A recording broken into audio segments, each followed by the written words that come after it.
Hey you guys, so welcome to Starstruck Autumn. This is a low-key solar lunar eclipse manifestation process. We're gonna run through this like really quickly. I'm actually going to be doing a more in-depth video. If you are interested, comment in like what your email addresses in the comment box, and then we'll get a little bit deeper into it. So the idea with when you do a new moon manifestation, a solar eclipse manifestation, so you have to know what sign it's in, and you also have to know like what body part that sign rolls, and find like a meditation that works for you for that. Whenever I do energy work, I always like to dive right in and create a protective bubble around me. So this is why I use melaleuca, which is tea tree oil. Melaleuca, tea tree oil, keeps lower energies away from you, parasitic energies. It's a great antibacterial oil as well. The one that I use is from doTERRA. doTERRA is really great because they are actually, like, they use the real plant life.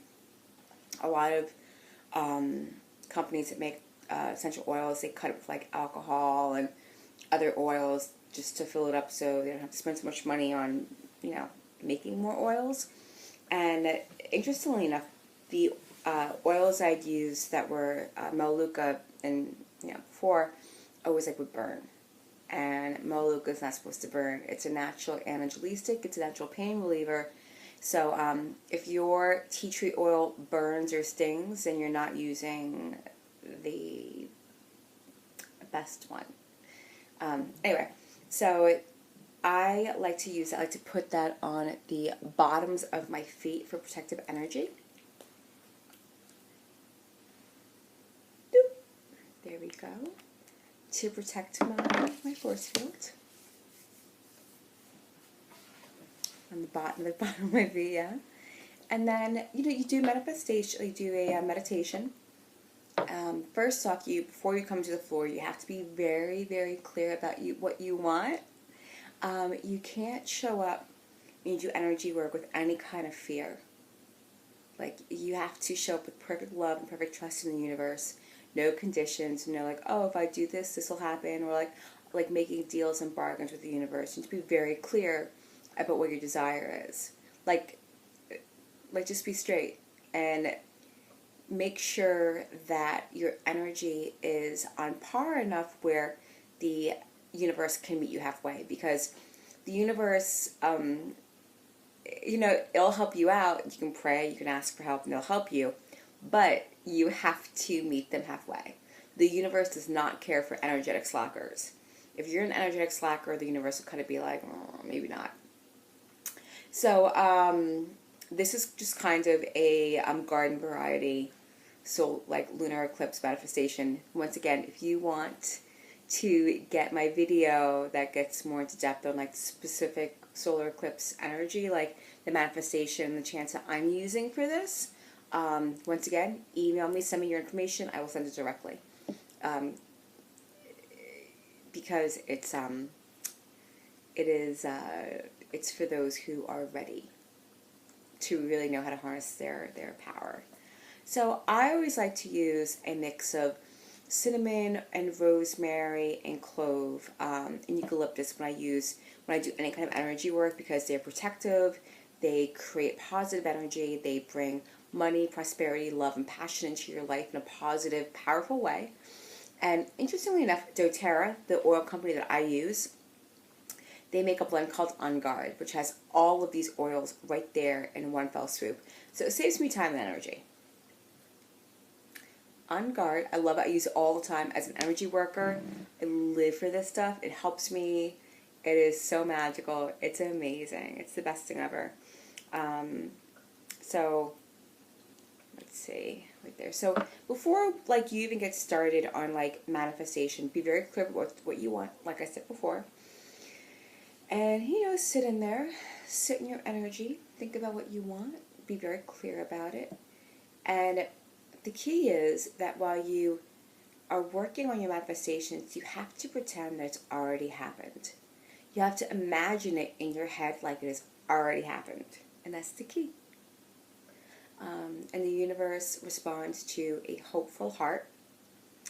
And with any of your manifestations, you can't ever come to the floor with any kind of vengeful energies or like, I'll do this to show so and so. Like, it has to be something full of love and positive energy. It can't be anything but that. So whenever I do like any kind of candle magics, I like to use honey, and the oils, like just the general ones that will kind of help bring my rules to the forefront. So On Guard has rosemary, eucalyptus, clove, cinnamon, and wild orange in it, which helps. It's a great natural antiseptic. It almost behaves like liquid sage. Like if you, like, you do sage for like space clearing. On Guard does that without the smoke. I put it in my diffuser, clears out my space, keeps me feeling safe and protected, and clears out the energy of like any bacterias. And bacteria, like, whatever, like crap. So, a little bit of honey on my candle, right there. The On Guard, right there. And you rub it into the candle. You use the honey because you want to imagine that your wishes and the energies of the herbs and oils that you're using is sticky and sweet and delicious and healing. And there we go. Just like that. You want to avoid the wick. I like to use candles because like it's elemental. Like magic is elemental and it's simple. It's earth, wind, fire, water, and fire is like one of the elements that I resonate easily with. And then you take it, kind of switch it around, get it all in there, and then you put it in your hand, roll it around, think about what it is that you desire, and when you'll know when it's time to light it. You put it back. So I like to use Pyrex because Pyrex is basically fireproof. And once you light the candle, you have to let it burn to completion if you want your spell to be the most effective. So, we're all afraid, like, that's why I use the short candles. Like, these guys burn down, like, they're done within, like, 4 hours. Like, that's it, done. So you can do it, like, on an afternoon or when you come home from work and just, like, let it burn down. By the time you are ready for bed, the candle's done. You don't have to worry about it. But I put them in my sink, and they're fine. My house hasn't been set on fire so far, so I've been doing this for, like, years. So, then you light it. And you make magic happen. Everyone has different rituals for their new moons. I like to keep it like pretty simple. I'm always very clear about what I desire, and I'm not afraid to ask for what I want. That's all it is. Like, it's asking the universe for assistance, for help. It also helps if you know what angels and ascended masters you want to work with. If you've ever read Dorian Virtue, like, you're familiar with this. If you are doing energy work of any type, you want to read Dorian Virtue, get in there. Like, she will really, really help. Like, her knowledge is just like, it changes everything for energy workers. Because if you do this thing that I did, you are an energy worker. And that's your existence. That's your life. And it's a beautiful, glorious thing to be able to tap into that part of yourself.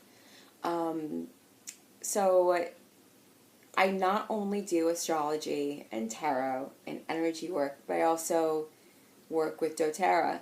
So if you want to get like the Melaleuca, like the natural form of it, the On Guard, or any other oils that you'd be interested to help you with your energy work, like your magical manifestations, contact me.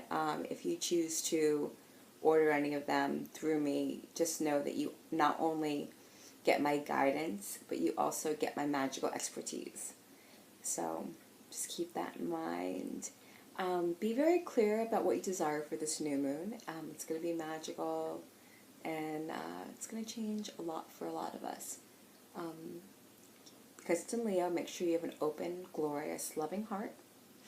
and anything that you do within power, that you do with like love. And that's kind of, I think, all we need to know for now. Happy solar eclipse in Leo, and blessed